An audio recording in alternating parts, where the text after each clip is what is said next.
Today, we're pleased to present Dr. Matthew Raidbard.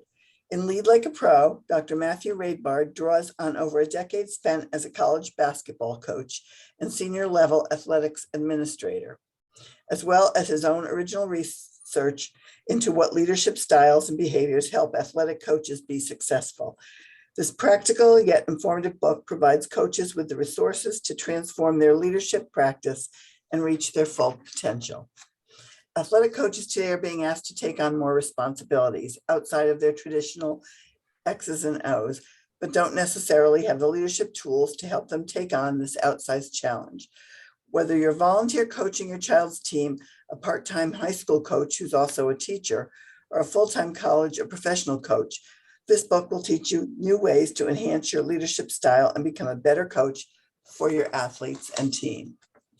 After obtaining his bachelor's degree in history and classical studies from Indiana University, Dr. Raidbard decided to pursue a dream of being a college basketball coach. His first college basketball coaching job was at Western New Mexico University, where in addition to coaching, he completed his master's degree in educational leadership. After leaving Western New Mexico, he served as a men's basketball coach at Dartmouth College, Florida Gulf Coast University, and Chicago State University. While working at Chicago State, Dr. Raidbard completed his doctorate in educational leadership, with his dissertation focusing on determining the best leadership style and behaviors for athletic coaches to practice. While at Chicago State, he transitioned into athletics administration and following that worked at the University of Northern Colorado before moving into his current role as Executive Senior Associate Athletic Director for Administration, Compliance, and Student Athlete Success at the University of Hartford. So please join me in welcoming Dr. Matthew Raidbard. Thank you so much. And thank you so much for having me. I really appreciate it. Thank you also to everyone here for taking a little bit of time out of your Saturday afternoon to attend this presentation. I hope you get something out of it. And so, my new book is Lead Like a Pro, Effective Leadership Styles for Athletic Coaches. And, the presentation is inspired by the book. It touches on a lot of the main themes from the book. But I've spent the last 15 plus years as a men's college basketball coach and senior level college administrator. My background is in leadership. And really it was my research and then also my experiences that were really the inspiration for the book. And it had been just a feeling that I'd had for a long time that coaches at all levels of sports were not getting enough. They didn't have enough resources. They weren't getting enough education and training on leadership that was specific for them and all the responsibilities they had to take on. For me, I got into leadership in a kind of unconventional way.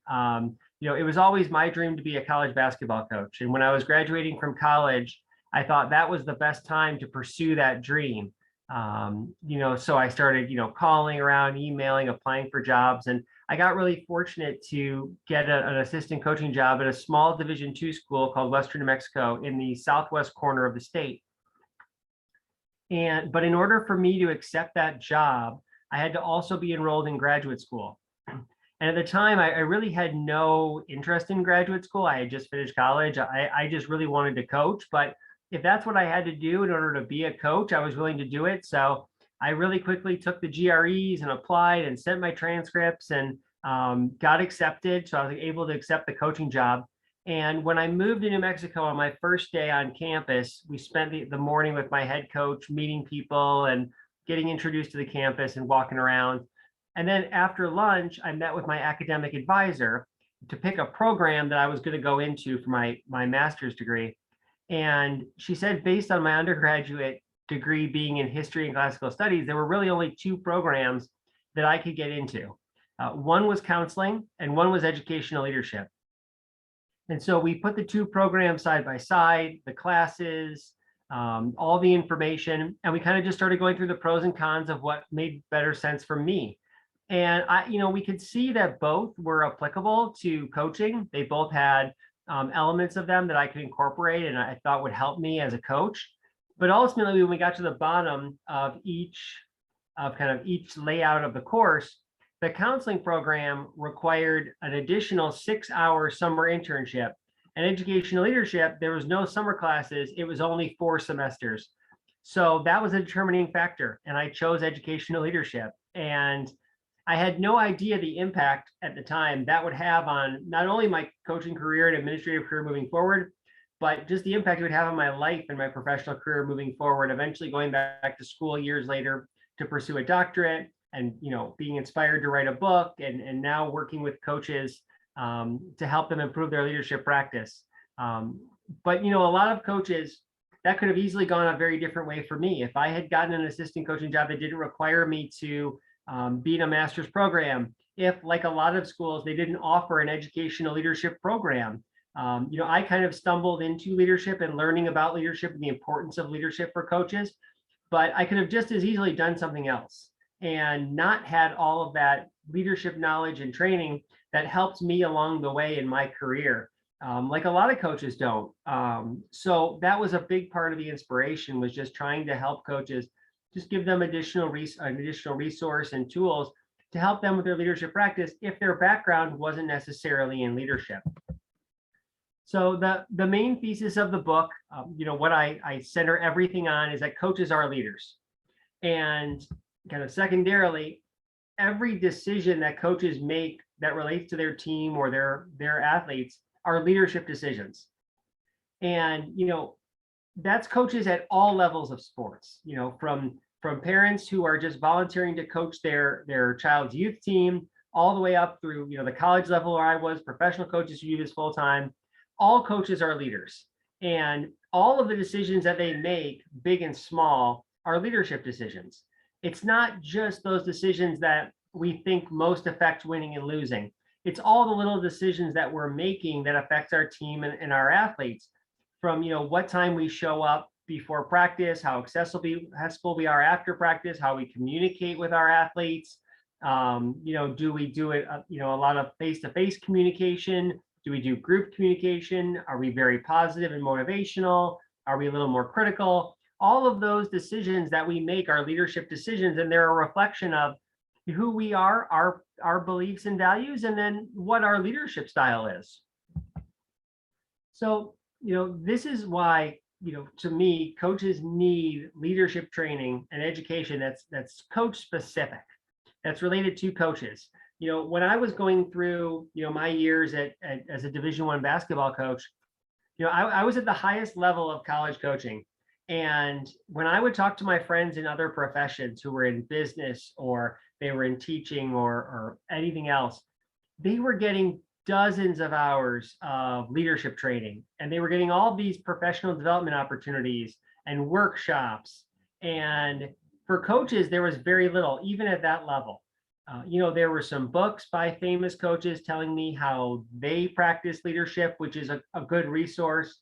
But ultimately, it comes down to really needing resources that are coach specific and that help coaches build their leadership practice. They don't just tell them, I'm in the book, I don't tell coaches, this is what I did that was successful, because nobody's the same as me. Everybody's leadership style is going to be different because everybody is different. So I tried to write the book in a way that made it more of a menu, so that coaches could, read about different leadership styles, learn tools to practice different leadership styles, and then see what leadership styles and behaviors align with their personal values and beliefs. For me, I'm a very positive person. I really believe in inspiring and motivating my athletes, that's my job. And that I really have always wanted to develop strong personal relationships with my athletes.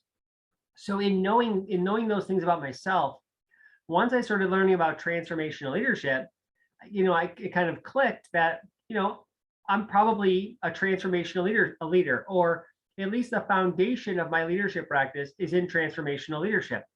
And that was really important for me to know and learn and develop over time. So, but that's only part of it. I then had to learn how to practice transformational leadership.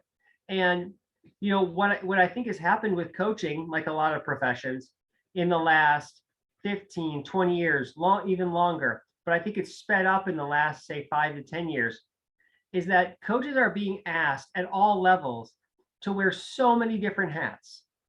When I went to Western New Mexico, I was so excited. Coaching was going to be my full-time job. That was all I was going to do, was be a basketball coach.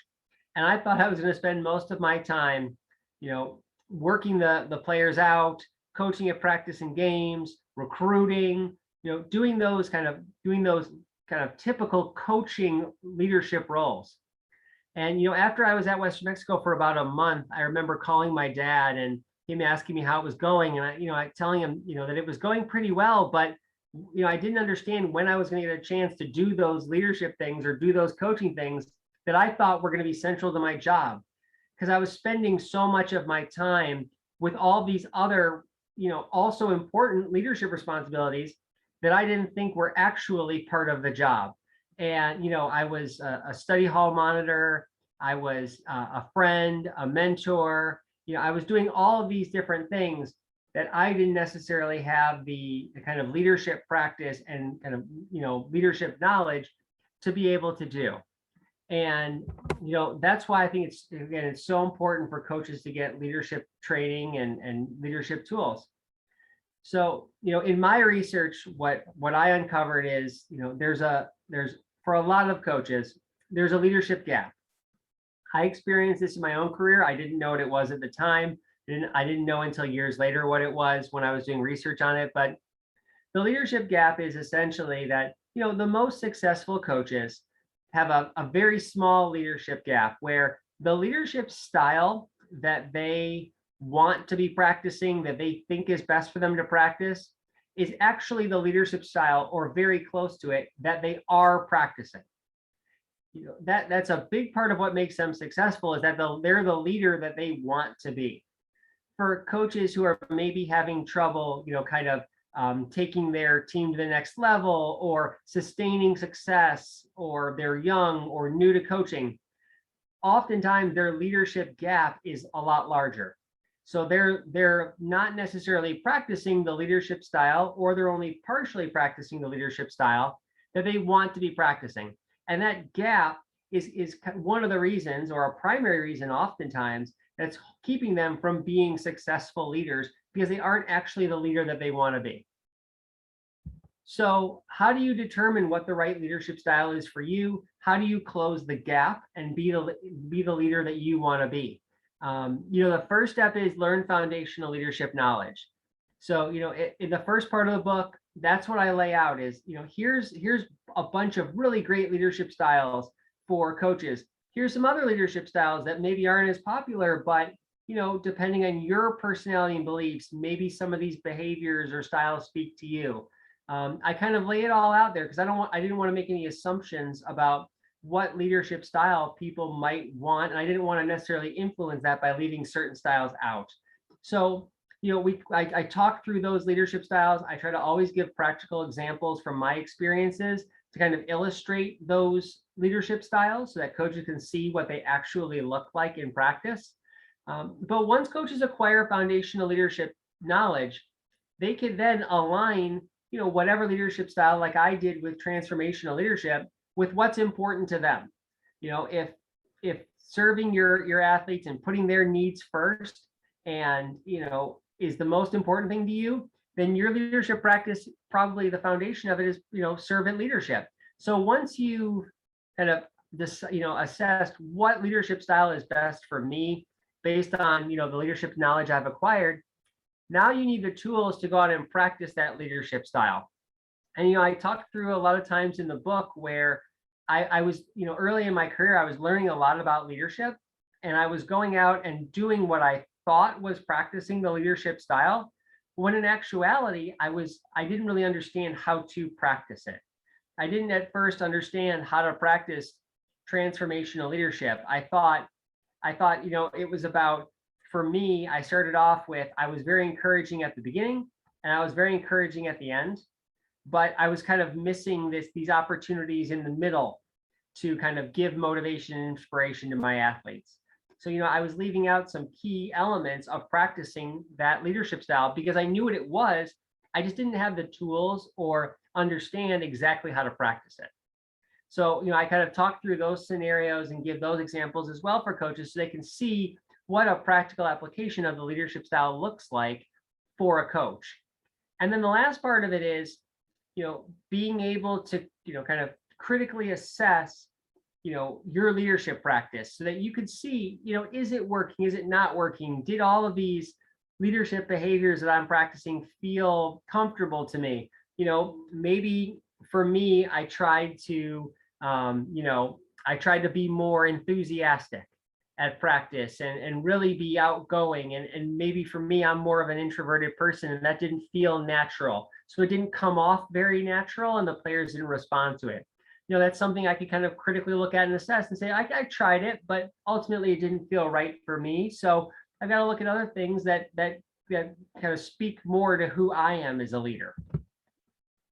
So, in order to ultimately, be the leader that you want to be, you have to make intentional leadership choices. So that's, based on who I am, I want to practice this leadership style or these leadership styles. And really nobody practices only one leadership style. For me, the foundation of my leadership practice is in transformational leadership, but I also practice certain elements of servant leadership, democratic leadership. So, it's very common for coaches to have one or two foundational leadership styles and then, practice specific elements or behaviors of other leadership styles. And ultimately, that creates your leadership style, which, is just, for me, it's the Matthew Raidbard leadership style. It's not transformational or servant. It's my leadership style that's made up of these styles and behaviors that ultimately I've found are right and best for me. That's what it is for every coach. So a big part of making intentional leadership choices is asking yourself a series of questions. So, first and foremost, what is important to you as a leader? If you're structuring your leadership practice, you have to start with what's important to you as a leader. For me, again, positivity, inspiration, motivation, relationships. Okay, those are important to me. Now I have to go and do them in pursuit of whatever my goals are for the team. Whatever I'm hoping for the team. If my main goal for the team is that everybody has fun and has a great experience, then my actions, my leadership actions and decisions need to be in pursuit of that and support it. And then, I think a big question from this list that a lot of coaches often overlooked, and I did at a lot of points in my career, is what do my athletes need from me? So often with coaching, I think we focus on, our vision, our coaching style, what system or offense, defense we want to run, what type of players we want to recruit, what our values are, what team culture we want to build. And we often sometimes in that process overlook, does this actually align with what the players need? And that doesn't mean that everything coaches do should be in pursuit of giving the players what they need. There needs to be a balance because you need to be comfortable with the leader that you are and the direction of the team and how things are going. But there needs to be a balance because you don't want to be a coach who's doing all of these things that you think are the right things to do. And maybe they are, they just don't fit what your kids need. It's kind of that, and I've been the coach of the team where, I have this vision where we're going to play fast and we're going to press and we're going to get the ball up the court quickly. And, then we get to practice and we don't really have that type of team. We don't have as much speed as I thought. We don't have as much quickness. So instead of me saying, well, we need to keep doing this when it doesn't really fit my players, now it's time to adapt. Maybe we scale it back a little bit. Maybe we only do it at specific times to where we're still doing what's important to me as a coach in my vision, but it better fits what my players' needs are. It's the same thing with leadership. It's the same thing with your leadership style. Oftentimes a lot of kids nowadays, they prefer a lot of direct one-on-one communication. Well, if you have a lot of kids on your team that that about, then it's probably not a good idea to yell out any types of, or for the most part, criticisms or critiques, across the field in front of all the other athletes. Kids might not respond very well to that. So just making those types of adjustments and being aware about what your kids need, kind of working to balance that with ultimately what your vision for the team is extremely important. So, in making intentional leadership choices, you're going to come up with a bunch of answers to your questions. And, ultimately, this is how you judge if or one way to judge if your leadership style is working. You've asked yourself these questions, what type of leader do you want to be? What do your kids need from you? And, ultimately, you're working towards whatever your answers are through your leadership decisions. So if your goal is to have fun, then, what are you doing at every practice to try to help so that your kids are having the most fun or having a really good experience? Are you taking time to really know them as an individual? Are you incorporating, kind of fun activities? Are you really enthusiastic and optimistic at practice? Are you doing all these things that are aligned with the leader you want to be, that are, helping your kids to have as much fun as they can? So, some leadership styles that I talk about in the book that I think are really good for coaches to practice. Starting with transformational leadership. So, transformational leadership style is very important to me. It's a very popular leadership style amongst a lot of coaches because it's based in inspiration and motivation. And I think a lot of coaches, including myself, believe that one of the key aspects of our job as coach is to inspire and motivate our athletes to reach for heights and believe that they can be better and improve and be greater than they themselves thought was possible. It's focused on inspiring a lot of confidence in your athletes, helping them develop a sense of purpose, and then having a really clear, positive, and direct communication style. That doesn't mean that you don't provide criticism or critiques to your athletes. It's just the way that you do it. For me, as trying to be a transformational leader, I always try in my critiques or criticisms of my players or corrections, I always try to be uplifting at the end. I always try to use the word we a lot. You made this mistake, but we're going to fix it. Or, we can get through this. This is how we're going to do it. Really help them feel like, it's not just that I'm providing you with a correction and then telling you to go fix it. I'm invested in your improvement and in your making this change so that you can be better and help the team more. Is so important for transformational leaders. Another, really great leadership style that a lot of coaches practice that, for me personally, I think everybody who is a coach at any level is practicing at least a little bit of servant leadership. Because to me, inherently, choosing to be a coach, the act of being a coach is a servant leader action, because ultimately as a coach, your job is to help others learn, grow, develop, and improve.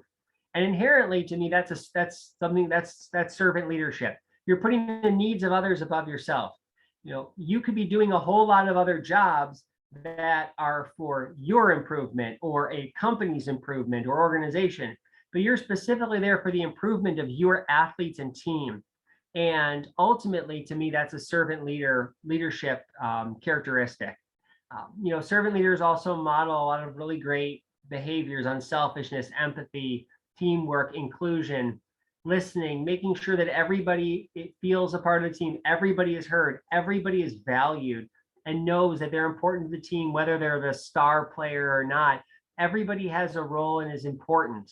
And then, the kind of number 3, which is so important and something that I definitely overlooked for a long time in my career, is the importance of developing the leadership abilities of your athletes.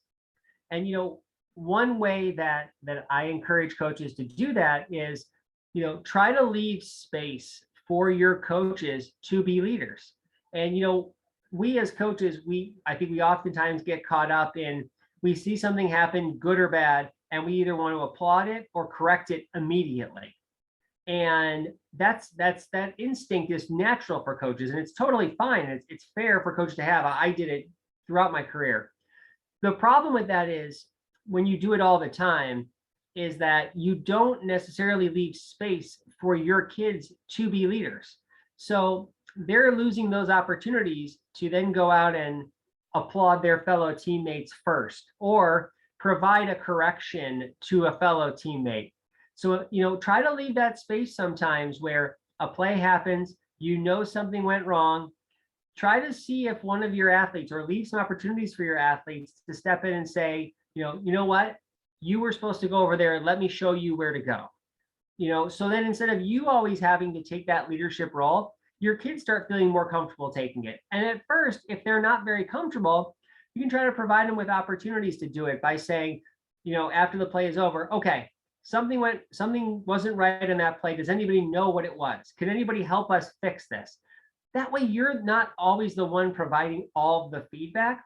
It's going to keep your voice with the team, your credibility a lot longer, keep your kids from tuning you out because they're not always hearing you as the sole provider of feedback. And it's also going to empower your kids to take on those leadership roles that are so critical, especially during games and competitions when you're not right there. And the kids are going to need to pick themselves up or encourage each other. And if they're taking on those leadership roles and they're comfortable, they're much more likely to do it in games or in other critical times. Another kind of leadership style, and this is one that in the last, I'd say 5 to 10 years has become a lot more popular amongst coaches, is democratic leadership. It's a participative or shared leadership. With this generation of athletes, they have access to unlimited information. They have a lot of different opportunities to have a platform to express themselves. So it's very natural that when it comes to the team setting, athletes are going to be more comfortable and want more of an opportunity to express themselves and their opinions, especially when it relates to, team-related decisions. So a lot of coaches are kind of practicing democratic leadership over a more autocratic style where the coach just makes the decisions without input. And that definitely helps coaches with buy-in. It helps coaches with team culture, building strong relationships. The one thing that I tell coaches to just be careful of is, it's a participative democracy. So it's, if you believe in democratic leadership, which I think is great, you want to get all the opinions of all members of the team. You want to really actively listen and consider them and be engaged. But it's not a voting democracy. So at the end of the day, you're the coach, you're responsible for team decisions, and you're responsible for their outcomes. And you've got to make decisions that you feel comfortable with. So in practicing democratic leadership, your information gathering, which I encourage all coaches to do before make decisions, get as much information as you can from all team members. I think that's great. But if ultimately the vote comes down 10-9 and you're in the 9, that does not mean you should scrap the decision that you wanted to make. Certainly, you want to think about it, think about everybody's perspectives. Maybe you change parts of it, maybe you don't. Maybe you change your mind, maybe you don't. But ultimately, it's not a voting democracy. Now, if it comes down 17-2 and you're in the 2, I would definitely, I wouldn't tell a coach you automatically have to change your decision or perspective. But I would take a really, really hard look at it, and I would also try to solicit, your assistant coaches or other coaches or people that you are, feel are strong leaders in other professions, talk them through the scenario and just kind of get their opinion on the perspective you're viewing it from. Just because you're in the minority doesn't mean your decision is going to be wrong. But you might want to provide yourself that opportunity to look at it a little more in depth or get some more perspectives. And in those situations, if you're going to stick with your decision, which is totally fine, it's often helpful to explain, well, I know that a majority of the team wanted to go in this direction or do this, but as the coach, I believe in X, Y, and Z reason. People, all team members may not agree, but it's definitely going to help with buy-in for that decision moving forward, because it's not going to feel to them like you unilaterally made a decision against what everybody else wanted. It's going to be more of, okay, I listened, I understood, but I'm the coach, and I ultimately think this is better because of these reasons. And it'll just help show that, you even though you didn't make the decision that everybody wanted, you did value their input. So the last leadership style that I'm going to talk about is transactional leadership. And I think this is a leadership style that, probably virtually every coach practices at certain times to an extent. I think, for me and most people who grew up playing sports, you've had coaches who practice elements of transactional leadership. but it's the idea of trying to achieve short-term goals through a contingent, either rewards or punishment. So, ultimately, it's the idea of, okay, I'm a basketball coach and my team is struggling shooting. We're trying to get over the hump and get better. So I'm going to set a goal. I want our team to make 50 shots in 5 minutes. And if they do that, then we can stop, take a break, and get some water. And if we don't do that, we have to, run down the court and back. So the idea being that, with that reward in mind, that your kids will be motivated to work harder and focus and try to make the 50 shots in 5 minutes because they want that reward. Conversely, with the punishment side of it, they'll, in knowing that, they'll be more focused and work harder to avoid the running down to the end of the court and back. I think that's something that's extremely common in coaching. I think that, to achieve short-term goals intermittently, it can be effective, particularly when you're focusing on the reward. The punishment side of it, ultimately, if you do it every so often, it can be effective, but I do think to an extent it hurts coaches' credibility with their athletes at times. I think when you're focusing more on the reward of it, and also show that you're engaged, so encouraging your athletes and motivating them while the kind of drill or the task is going on shows that you're invested and you ultimately want them to get the reward. I think intermittently doing that, kind of because you plateaued or get over a hump, I think can still be effective for coaches. It kind of puts that carrot out there and tries to kind of reset or focus your athletes. So I think it can still be effective. I just always encourage coaches to focus on the positive side of it. But I understand that, all coaches are different. And again, this is a leadership style that I think, most people, when, you kind of break it down, this is something that they've experienced in their careers. So, I encourage coaches just to think about, how would you as an athlete feel about the reward or the punishment side of it, and then go with what, kind of makes the most sense for you. So kind of the last part of the book and the last part of the presentation, how do I know if my leadership style is working? So ultimately that's about, are you getting the answers to the questions that you asked yourself in the beginning? If one of your major goals for the team is that you wanted everybody to have a great experience and have fun, at the end of the year, or, along the way at the halfway point or at other critical times, do you feel like you've accomplished that? Did you get a lot of feedback from kids and parents that they had a lot of fun, this was really great? Did a lot of kids leave practice smiling and happy and excited? Did they show up enthusiastic to the next practice or game? What was the feedback you were getting? Did a lot of kids sign up to remain on the team the following year? These are all indicators of, whether or not they had fun and had a good experience. If the results are mixed, that's okay. It doesn't mean that you were a failure as a leader.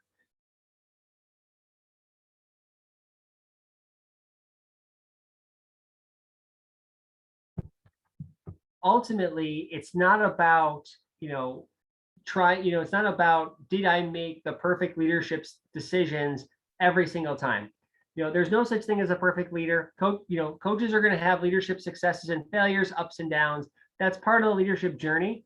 And your leadership practice is always evolving and changing as the needs of your kids are evolving and changing, as the times are evolving and changing. So, it's not about this idea of being the perfect leader and making all the right decisions at all times, because sometimes the right decision just doesn't work out the way you thought it would. And that doesn't mean it was the wrong decision. So, you can't judge yourself as a leader based on, did I ultimately get the absolute best outcome that I could have from these decisions? To me, the perfect leader is the coach who's constantly trying to improve their leadership practice. They're constantly trying to make the best decisions for their kids and team. They always have that in mind. What's best for my kids and team? And if you're doing that, if you care about that enough, then to keep trying to improve yourself as a leader and make great leadership choices, then ultimately, to me, that's the perfect leader. The coach who's just there for their kids and their team and just always trying to do better for them. So the book is Lead Like a Pro, Effective Leadership Styles for Athletic Coaches. It is available Amazon, Barnes & Noble, everywhere you get books. I appreciate everyone listening today. And if anybody has any thoughts or questions, I will open it up now.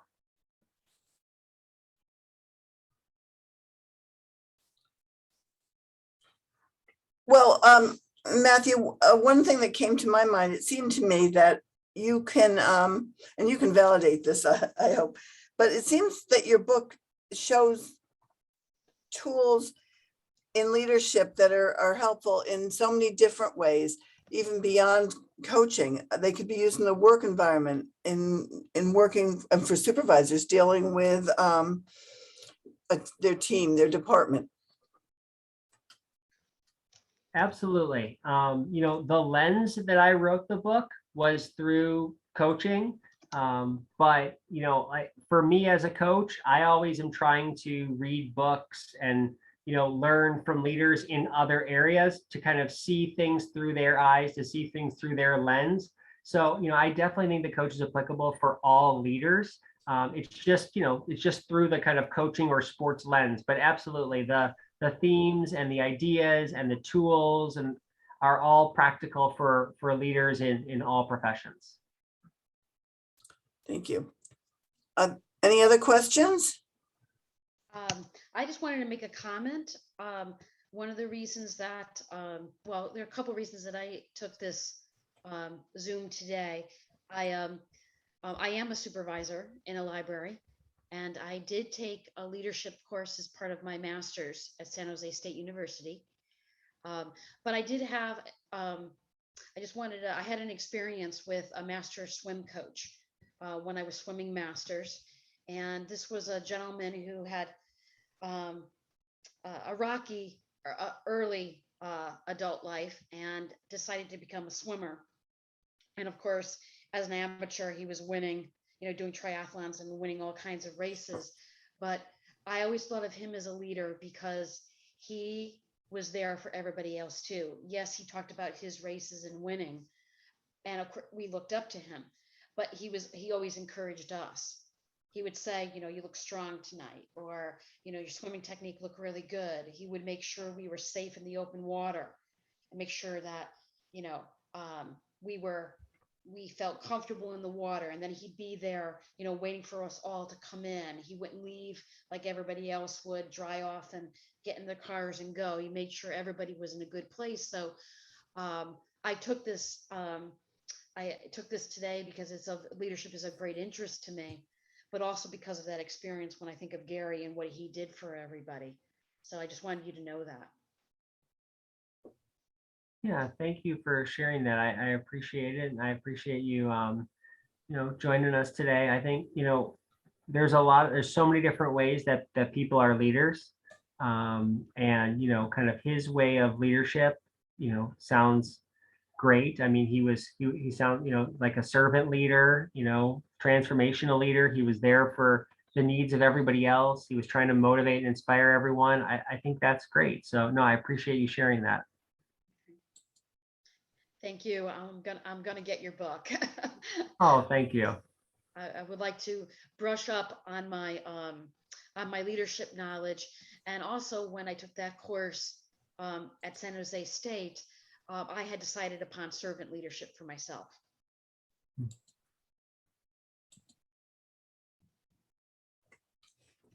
Well, thank you. That's great. And servant leadership, I think, when I was a coach, I was definitely more of a transformational leader. But as I've gotten into athletics administration, style has become much more focused on servant leadership, about supporting, coaches and staff members and our student athletes, and what do they need? How can I support them? It's definitely evolved into more of a servant leadership. And I think servant leadership, for coaches and, I think in a lot of professions, is a great leadership style that people really respond well to, because you care about them. Thank you. I really appreciate this today. Thank you. Thank you, Dr. Raidbard. Thank you. Thanks so much for having me. And we, oh, somebody just entered the waiting room that missed the entire presentation, but I'm gonna let them in. But one of the things that we did do, we did record it, and so we'll post it on our website. Oh, great.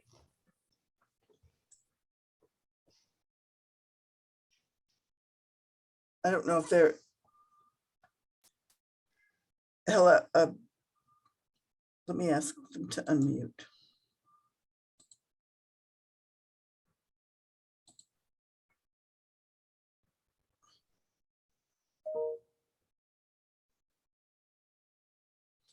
Well, I'll say again, so hopefully they can hear me tell them, hi. I know you just came in and missed the presentation. We did record it. It will be on our website, Norwalk Public, www.norwalkpl.org. And so hopefully that you'll be able to view the presentation at that time. Thank you so much. I'm sorry. I was driving coming home and I couldn't. I requested it early and I couldn't get back to it. I didn't have no signal. Do you But have any? thank you so much for the presentation. Oh, do you have? And well, you can view the presentation. I don't know if you have any questions you might like to ask, Matt. Well, I'll be honest with you. This was more for a self-enriching at a personal level. So at this moment, I don't have questions, but I'm so glad that you guys were speaking on the topic. Okay, thank you. Thank you all. Thank you, Thank you, God Dr. bless. Raidbard. Thank you so Thank much. you.